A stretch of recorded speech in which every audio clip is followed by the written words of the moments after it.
gulay. Gandang umaga po. Ano pong ginagawa nyo dyan? Nagahimay-himay po ng gulay. Ano pong luto ang gagawin ninyo dyan? Baka po bulang lang. Anong sahog niyan? Hindi ko lamang malaman kung anong isasahog dito. Pwede rin man tuyo. Lalagyan yung bagoong? Pwede rin. Yan ang ulam nyo ngayong tanghalian. Hapunan, Pwede rin. merienda, yan din. Bahala na kung saan aabot. Hindi masarap pala ang inyong ulam. Ay, anong partner naman yan? Pritong manok? Isda o ano? Anong ipapartner nyo dyan pag inulam nyo? Siyempre, pag may gulay, may partner na prito. Anong prito? Hindi ko lang alam kung anong preto yun.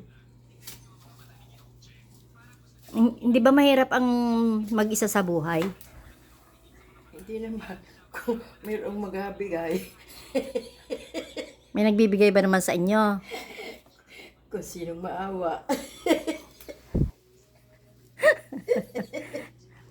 Pero ano, may nagbibigay talaga. Meron din naman. Magkano binibigay sa inyo? Araw-araw ba yon? Buwan-buwan, linggo-linggo, ano? Sa loob ng isang linggo, pag may 100. Diyos ko po, nabuhay na ba kayo ng 100? May bigas naman kayo, may bigas. Pag may nadudukot. Sa akin, nandudukot ng bigas.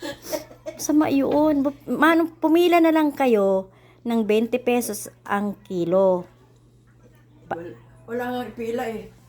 Diyos ko po, kakaawa nga naman. Bigyan ko na lang kayo ng bigas para meron kayong isaing ano. Salamat. Sige kukuha ako at dadalhan ko kayo ng bigas mamaya. May maganda kang bahay. Ayan. Tapos bigas, wala kayong bigas. Wala pa naman. Hindi pa bulabulaklak pa kayo dyan. Tapos wala kayong bigas. Baka nga may mamibigay hanggang mamaya. Naasa lang pala kayo si Bigay. Ba, nag-aintay ka Hindi lang kayo pumunta sa magpampun lang kayo sa DSWD kaya. Ihahatid ko kayo. Baka nga, dumating ang oras na doon na pupunta. Nakawa ng matanda yan. Sabi nga nila, pag may tanim ay may aanihin. Kasi yung ate ko ay maraming tanim. Kaya, nag-ani siya, binigyan niya ako. Ayan. Kaya ito, niluto ko ng, tawag sa amin ay bulang lang.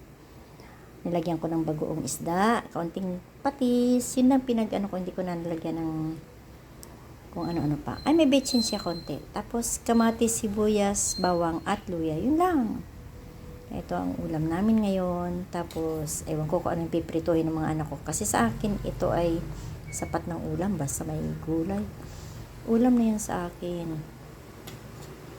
Pag naisipan ng mga anak ko na magprito ng kung ano pa baka isda or ano, bahala sila.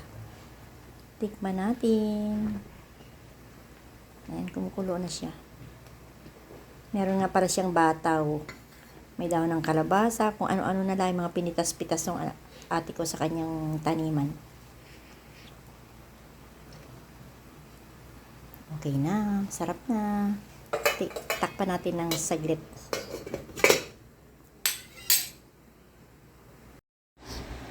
Ayan, nakain na si nanay. Nay, masarap ba yung ulam mo? Ay, masarap ito. Ito yung natural na pang-ulamin sa linggo. Ano ba yung ulam nyo? Bulang lang. Yan ay bulang lang. Ayan ang kanyang ulam. Punong-puno yan kanina na ubos na. Sariwang gulay. Sarap ba? Sarap. Yan ang dapat nating ulam. Yung mga ganyang gulay-gulay lang. Huwag ng mga karne-karne. Ang totoong dapat Sa nga katulad natin na may edad na ay kailangan natin ay gulay-gulay lang.